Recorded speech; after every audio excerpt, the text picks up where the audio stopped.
Hello and welcome, my name is Laser and today we're gonna try out Oscura Lost Light. Now Oscura Lost Light comes from the developer with the name of, get this guys, get this, Chocolate Liberation Front. Now to be honest, I didn't know chocolate was in danger of losing its freedom, because if it is, I want to join the Chocolate Liberation Front like right now, get me in there. Alright guys, just a little bit of joke there. Right, so I am using a pre-release version, alright.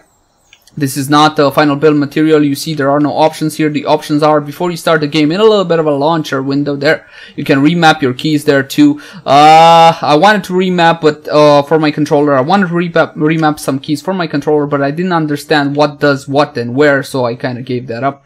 The default controls mapping for this specific build are a bit off, but I'm going to talk a little bit about that later. Alright, this is the map. I played this game for about an hour, not that much, but I wanted to give you guys a fresh first impression on them. You see, this is a reminder to mobile games, right? This is what I see normally in mobile games, and there are two versions of Oscura on the Android Play Store, one for $1 and I think the other one for $2. So these are where the similarities come from. Alright, so let's get into it. Let's go to map and let me show you a decent level. Okay, level 3. Why not? Let me show you level 3. Chapter 3. So, did I mention what Oscura is? I don't think I did. Alright, the yellow crystal up ahead will reverse gravity. Yeah, cool story. Alright, Oscura puzzle platformer, okay? Oh wow, spikes. Ouchie, ouchie. Alright, so you saw I took a crystal there, and if you look on your upper left corner, right, you will see I have a bar there and a crystal. If I activate it, alright, you get a special power. There are many crystals you can get throughout the levels, okay, each one doing something different. And those little balls I'm trying to get are for score, as far as I can realize. Alright, so you see the bar is not infinite. This is, it depletes when you activate your power, and it recharges back up again. You can have two crystals, you can switch between them to make nice combos. If you fall in the water, you're dead. See there, what looks like to be a spider wants to eat me, so I'm just gonna pass through here. Right, so this comes at $10 price point. $10, 10 euro, 10 something, alright, I don't know. Exactly, I just got a $10 price for the US. I'm guessing the Europeans will get the short end of the stick, and it will cost 10 euros. Guys, a euro does not equal a dollar. I hope that Steam will get it through its head one day. I really hope that. Alright, so you see these little things I keep lighting up. These are checkpoints, okay? So right now if I die, I jump into spikes because I'm stupid. I'm just gonna get ported back here, right? So let me get these, and I die, and again there. Alright, but still the ball is still gone. Alright, come on. Hey, alright. I gotta not get hit by the spinning wheel of death. Okay, the graphical style, okay, the art style of this game is very reminiscent to... what's it called? That huge success of a puzzle platformer, Limbo. Yes, but you see in Limbo, there was actually darkness, and you could see the models when you were coming close to light sources and so on.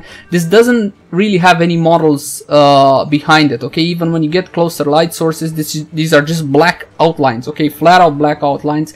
But again, keep in mind this is a pre-release version. If you look at the main character, this little gremlin thing, right? This little gremlin thing actually caused the blackout. You see the edges on it are terrible, so much jagginess. There's no AA in this game, and you can see no jagginess in anywhere else of the game, okay, except on the main character. Do something about that, Chocolate Liberation Front, okay? Do something about the main character's jagginess. Just put AA in there if you can, and everything should be good.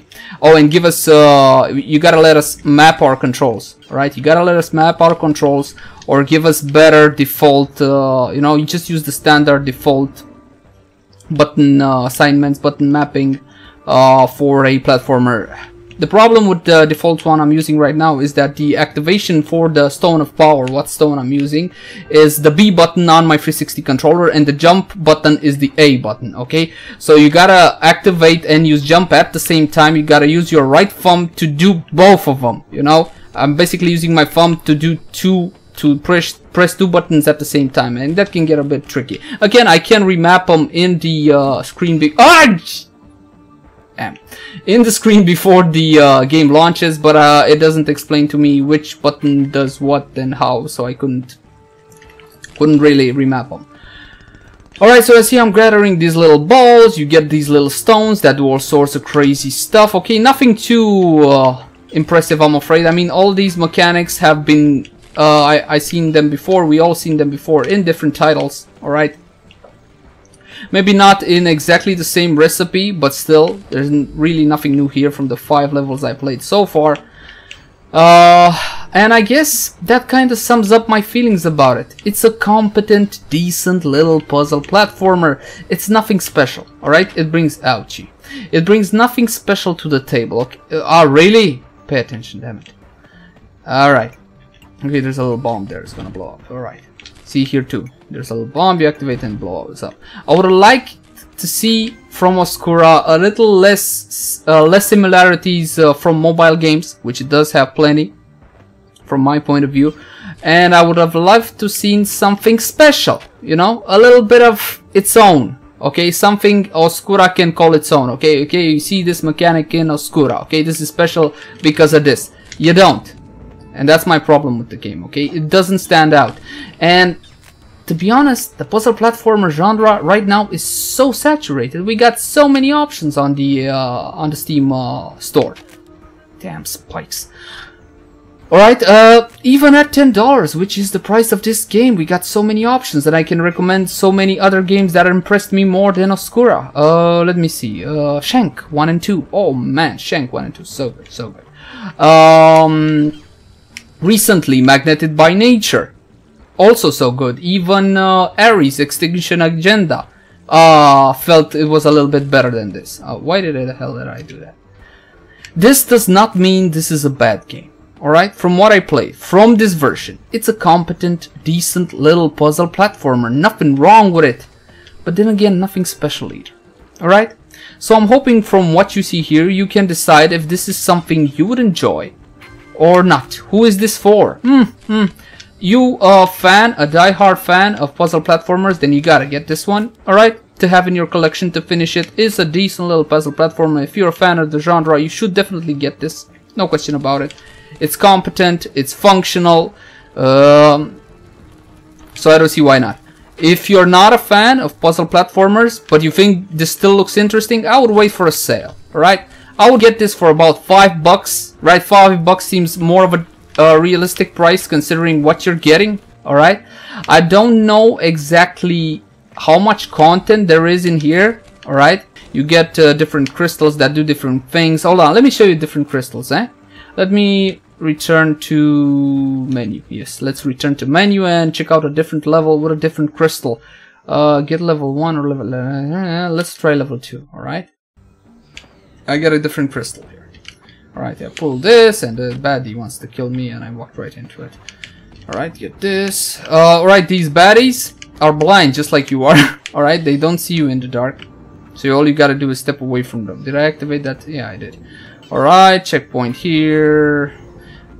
Okay, this guy is throwing spears, so I gotta wait for the spear, then jump, get that crystal. What does the green crystal do? I forget. Oh yeah, the green crystal activates a certain parts of the level, which normally would not affect the environment. You see that green thing over there, right? If I activate my crystal, there. Normally I cannot walk through this light. See the purple yellow light? If I walk through it, I'm dead. But if I activate this, that platform will appear, alright? And I can get the ball and walk through and tra-la-la-la-la-la-la, and then activate again. You get it? Alright. And then jump in the spikes like a total moron. Obviously. Alright. Other than that, there's also one that slows down time. Alright, there's also one that breaks specific objects. Okay, come on. Alright. And to be frank, that's about it. There's nothing else I can say about Oscura. Again, there's absolutely nothing wrong with this game. It's functional, and I do recommend it for die-hard fans of the genre, of the puzzle platformer genre. But there's nothing impressive either. And, to be frank, that's it. Thank you for watching. Please like, favorite, share, and subscribe if you enjoyed the content, and I will see you again soon. Bye, guys.